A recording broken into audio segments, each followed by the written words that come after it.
Hello மக்களே, நம்ம இன்றைக்கி எந்த லெசனை பார்க்க போகிறோம் அப்படின்னா சைக்காலஜி மனித வளர்ச்சியின் சில முக்கிய நிலைகளும் அவற்றின் இயல்புகளும் தான் பார்க்க போகிறோம். வளர்ச்சி அப்படின்னா என்னென்னா, வாழ்க்கை நிலைமை விரிவடைவதை குறிப்பிட்டு தான் இந்த வளர்ச்சின்னு சொல்கிறாங்க.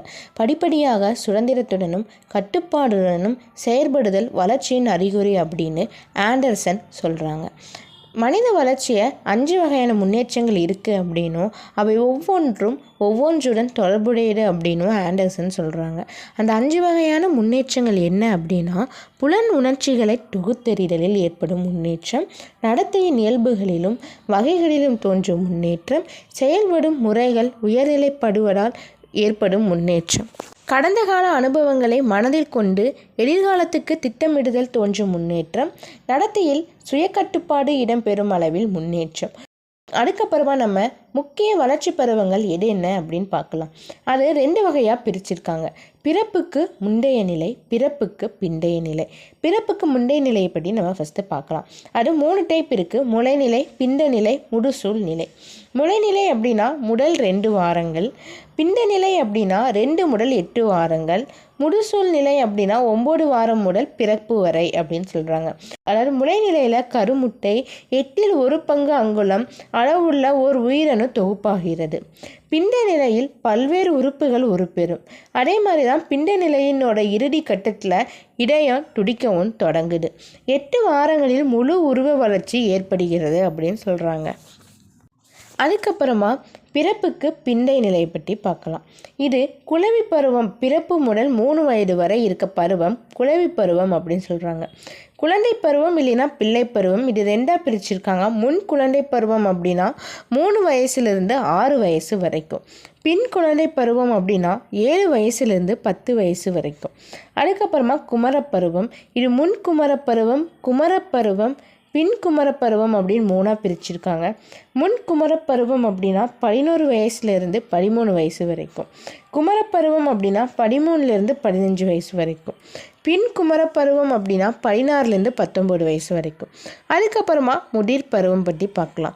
முன் முதிர் பருவம் 20லேருந்து 29 வயசு வரைக்கும். பின் முதிர் பருவம் நடுவயது 30லேருந்து 50 வயசு வரைக்கும். அதுக்கப்புறமா தளர்வு பருவம் 50லேருந்து 60 வயசு வரைக்கும். முதுமை பருவம் 60 வயதிலிருந்து இறப்பு வரைக்கும் முதுமை பருவம். குழந்தை பிறந்த உடனே சுமார் 50 சென்டிமீட்டர் நீளமும் 3.25 கிலோகிராம் எடையும் இருக்கிறதா சொல்கிறாங்க. பிறப்பிற்கு முன்பே குழந்தையின் மூளை முழு அமைப்பை பெற்று விடுகிறது. 4லிருந்து 6 வயதிற்குள் மூளையின் எடை வளர்ந்த மனித மூளையின் எடையின் 80% எட்டுகிறது. அதே மாதிரி தான் 8 வயதிற்குள் 90% அது மாறுது.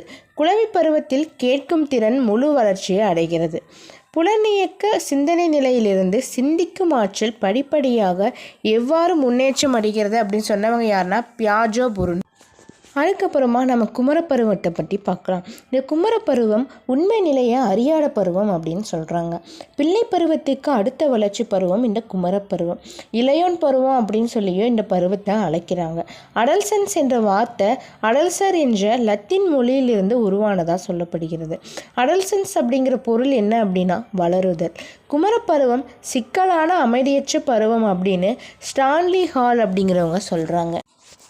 குழந்தையின் அனைத்து அம்சங்களும் முதிர்ச்சியடைய தொடங்கி முழு முதிர்ச்சியற்ற நிலையை அடையும் வரை குமரப்பருவம் நீடிக்கிறது அப்படின்னு சொன்னவங்க யாருன்னா ஹோல்.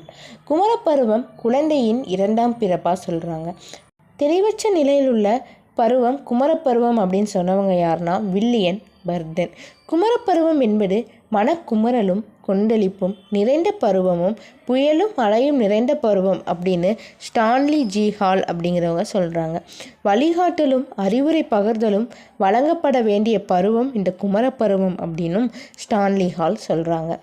குமரப்பருவத்தின் சிறப்பியல்புகள் பற்றி பார்க்கலாம்.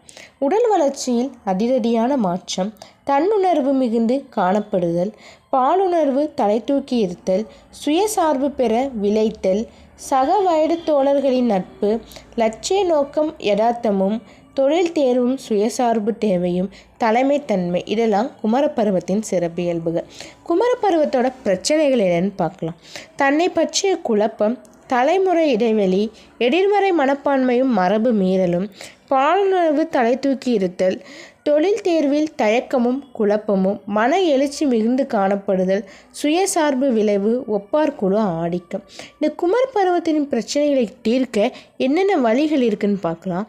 குமர பருவத்தினரின் மன இயல்புகளை புரிந்து செயல்படுதல், வளர்ச்சிக்கு தகுந்த சூழ்நிலைகளை ஏற்படுத்தி கொடுத்தல், முறையான பாலின கல்வி அளித்தல், பெற்றோர்களும் ஆசிரியர்களும் சரிவர கையாளுதல், சமய அறநெறி கல்வி பெற வாய்ப்பளித்தல், பள்ளிகளில் மாணவர்களுக்கு வழிகாட்டு மையம் அமைத்தல்.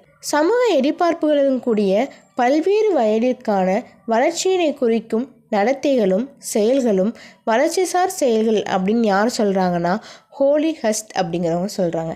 இதோட இந்த யூனிட் கம்ப்ளீட் ஆகுது. நீ அடுத்த யூனிட்டில் பார்க்கலாம். மறக்காமல் நம்ம சேனலை சப்ஸ்கிரைப் பண்ணுங்கள், லைக் பண்ணுங்கள், ஷேர் பண்ணுங்கள். தேங்க்யூ.